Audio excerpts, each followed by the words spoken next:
Isang paraan para malaman kung may espiritong gumagambala sa pasyente. Iihip ang orasyon sa kapirasong papel at ipapatong sa ulo. Kung ang pasyente ay nabigatan, siguradong may gumagambala sa may sakit.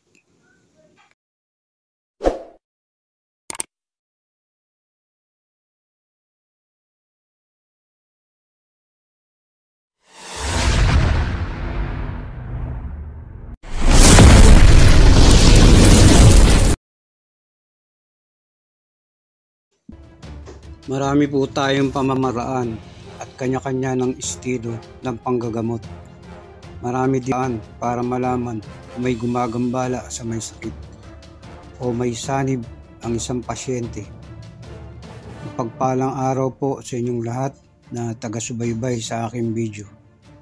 Dito sa bidyong ito ay matutunghayan nyo ang paraan para malaman na may gumagambala sa inyong pasyente. Pakitapos lamang po ng video na ito.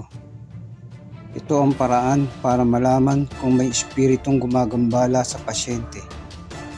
Uusarin nyo lang ng 3 beses ang orasyon sa isip lamang at iihip sa kapirasong papel at ipapatong sa ulo. Kung ang pasyente ay nabigatan, siguradong may gumagambala sa may sakit. Narito ang mga orasyon at mamili lamang ng isa o ang nais nyong gagamitin.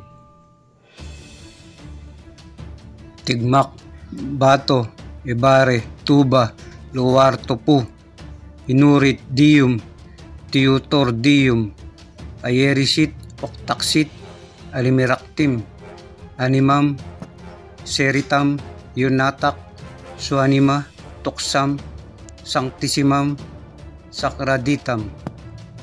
Nawa po ang munti kong binahaging orasyon sa inyo ay makatulong sa inyo.